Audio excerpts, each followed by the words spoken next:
Hello बच्चों, आज हम आपको बताएंगे सम्राट अशोक के बारे में। सम्राट अशोक भारतीय इतिहास के सबसे महान और विख्यात सम्राटों में से एक थे।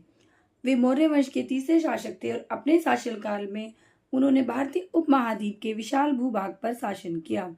अशोक न केवल एक विजेता सम्राट के रूप में जाने जाते हैं, बल्कि कलिंग युद्ध के बाद बौद्ध धर्म अपनाकर अहिंसा, करुणा और धर्म के मार्ग पर चलने वाले एक धर्मप्रिय शासक के रूप में भी प्रसिद्ध हुए। सम्राट अशोक का जन्म 304 ईसा पूर्व में हुआ था।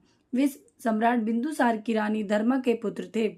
अशोक का पालन पोषण पाटलिपुत्र, वर्तमान पटना में हुआ था। बाल्यकाल से ही वे बुद्धिमानी, साहसी और सैन्य कला में निपुण थे।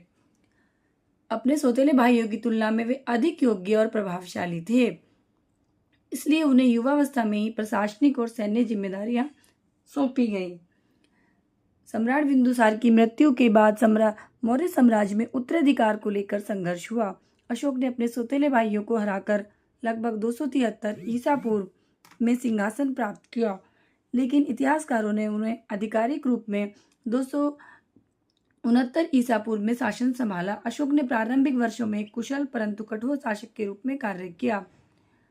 सम्राट अशोक की मृत्यु लगभग 232 ईसा पूर्व में हुई। उनकी मृत्यु के पश्चात मौर्य साम्राज्य धीरे धीरे कमजोर हो गया।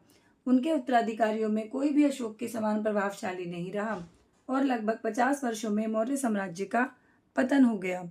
अशोक की सबसे बड़ी विरासत उनकी धर्म नीति है। वे पहले ऐसे शासक थे जिन्होंने शक्ति और सैन्य विजय को त्याग कर नैतिक शासन को अपनाया। उनका जीवन यह दर्शाता है कि एक शासक के लिए सबसे बड़ी विजय आत्म विजय और जन कल्याण होती है। अशोक का चक्र, जिसे धर्म चक्र कहते हैं, आज भारत के राष्ट्रीय ध्वज में स्थान प्राप्त कर चुका है। उनका शासनकाल भारतीय इतिहास का स्वर्णिम अध्याय माना जाता है। अशोक ने न केवल स्वयं बौद्ध धर्म को अपनाया, बल्कि उसे पूरे देश और विदेशों में भी प्रचारित किया।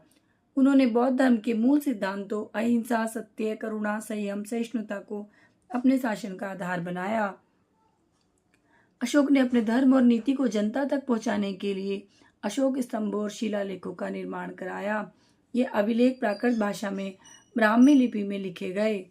इनका उद्देश्य जनता में बौद्ध धर्म को प्रचारित करना था।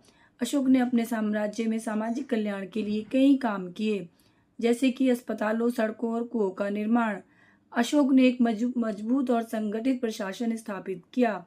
अशोक ने अपने शिलालेखों में अपनी नीतियां, विचारों, कार्यों का वर्णन किया है। अशोक महान एक ऐसे शासक थे जिन्होंने अपनी नीति और कार्यों से दुनिया पर एक अमिट छाप छोड़ी। बच्चों